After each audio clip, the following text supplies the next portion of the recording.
Friends, good afternoon. Now let's try a topic which is chemistry part 2. In this lesson, the main points are first year intermediate. When the cathode rays released by the discharge duct or in the electrical magnetic field, their behavior is similar to the behavior of depth powered cells, which are called electrons. Electrons, protons, neutrons for all atoms are basic cells. Electron mass 9.10939 into 10 to the power of minus 31 kgs. Electron range minus 1.6022 into 10 to the power of 19 coulombs. Proton mass 1.67262 into 10 to the power of minus 27 kgs.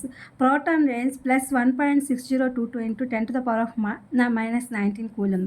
Neutrons mass 1.67493 into 10 to the power of minus 27 kg. Neutron range 0.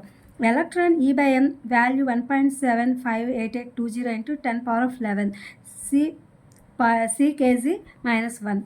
Atoms are called isobars from a single mass number separate. Example 14C carbon, 14(7)N nitrogen. Isotopes that have a single molecular number with different mass numbers are called isotopes.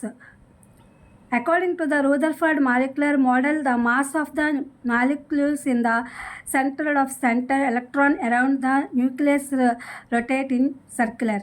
Number of neutrons is equal to number of mass minus number of atomic. The alternate cells produced and transmit alternate electrical magnetic field as acceleration. Maxwell, the light waves are said to be accompanied by an electromagnetic properties. The effect of light electricity represents the cell nature of the electronic. If the light wave is applied to the nature of the light, the worthness can explain the phenomenon, which means the dual nature of the light. The emission spectrum is the spectrum of lifts that uplifts the power of the material. The Lyman, Chalmers, Paschen, bracket fund in hydrogen spectrum can be computed by equation of waves of ranges.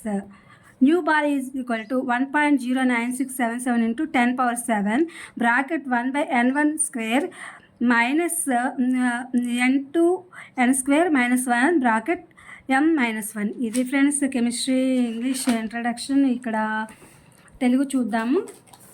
ఏంటంటే మనం ఫస్ట్లో అప్పుడు ప్రయోగాల గురించి చెప్పాం కదా, ఆ ప్రయోగంలో ఇది కంటిన్యూషన్ పార్ట్ 2 అనమాట. ఇప్పుడు ఉత్సర్గ ప్రయోగ నాటకం అనేది మనం చేసాము. అందులో క్యాథోడ్, యానోడ్ వాటి యొక్క రేస్ గురించి చెప్పుకున్నాము.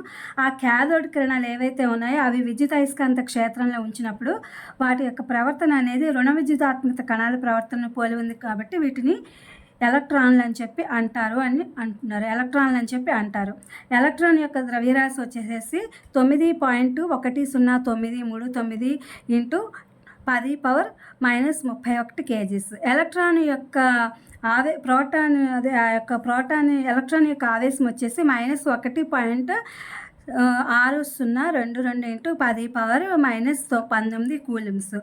నెక్స్ట్ వచ్చేసి ప్రోటాన్ ద్రవ్యరాశి. ప్రోటాన్ ద్రవ్యరాశి వచ్చేసి 1.6722 into 10 power minus 27 kg. Proton ఆవేశం వచ్చేసి +1.6022 into 10 power minus 19 coulomb. Neutron ద్రవ్యరాశి వచ్చేసి 1.67493 into 10 power minus 27 kgs. Neutron ఆవేశం వచ్చేసి 0. ఎలక్ట్రాన్ E బై M విలువ 1.7588275822 ఇంటూ 10 పవర్ 11 CkG మైనస్ 1. ఒకే ద్రవ్యరాశి సంఖ్య ఉండి పరమాణు సంఖ్య వేరుగా ఉన్న పరమాణువుల్ని ఐసోబార్స్ అంటారు. ఉదాహరణకి 14(6) కార్బన్, 14(7) నైట్రోజన్. ఒకే పరమాణు సంఖ్య కలిగి వేరు ద్రవ్యరాశి సంఖ్యలు గల పరమాణువులను ఐసోటోపులు అని చెప్పి అంటారు. రూదర్ఫర్డ్ నమూనా ప్రకారం పరమాణువులను ధనావేశం ద్రవ్యరాశి అంతా కొద్ది ప్రాంతంలోనే కేంద్రీకృతమై ఉంటుంది. దీన్ని కేంద్రకం అంటారు. ఇక్కడ can you diagram observe please. ఇక్కడ ఇచ్చాము. దీని చుట్టూ ఉన్నటువంటి ధనావేశం ఈ ద్రవ్యరాశి అంతా ఆ కొద్ది ప్రాంతంలోనే కేంద్రీకృతమై ఉంటుంది కాబట్టి దీన్ని కేంద్రకము అని చెప్పి అంటారనమాట. కేంద్రకం చుట్టూ ఎలక్ట్రాన్లు వృత్తాకార కక్షలో తిరుగుతూ ఉంటాయి అంటాము. ఆవేశిత కణాలు త్వరణం చెందడం వల్ల ఏకాంత విద్యుత్ అయస్కాంత క్షేత్రాలు ఉత్పత్తి ప్రసారము అవుతాయి.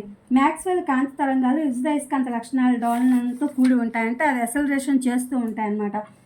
కాంతి విద్యుత్ ప్రభావం ఎలక్ట్రాన్ల కణ స్వభావాన్ని తెలియజేస్తుంది.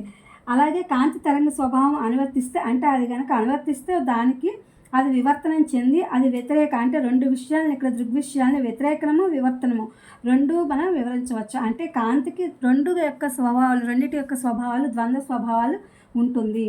పదార్థం శోషించుకున్న శక్తిని ఉద్గారించే వర్ణపటాలను ఉద్గార వర్ణపటం అని చెప్పి అంటాము. హైడ్రోజన్ వర్ణపటంలో లైమను, చామరు, పాషను, బ్రాకెట్, ఫండు ఇవి వీటి యొక్క శ్రేణులు అనమాట. తరంగ సంఖ్యలను రిడ్బర్గ్ సమీకరణం అని చెప్పి అంటారు. ఇది new bar equal to 1.096777 into 10⁻7 bracket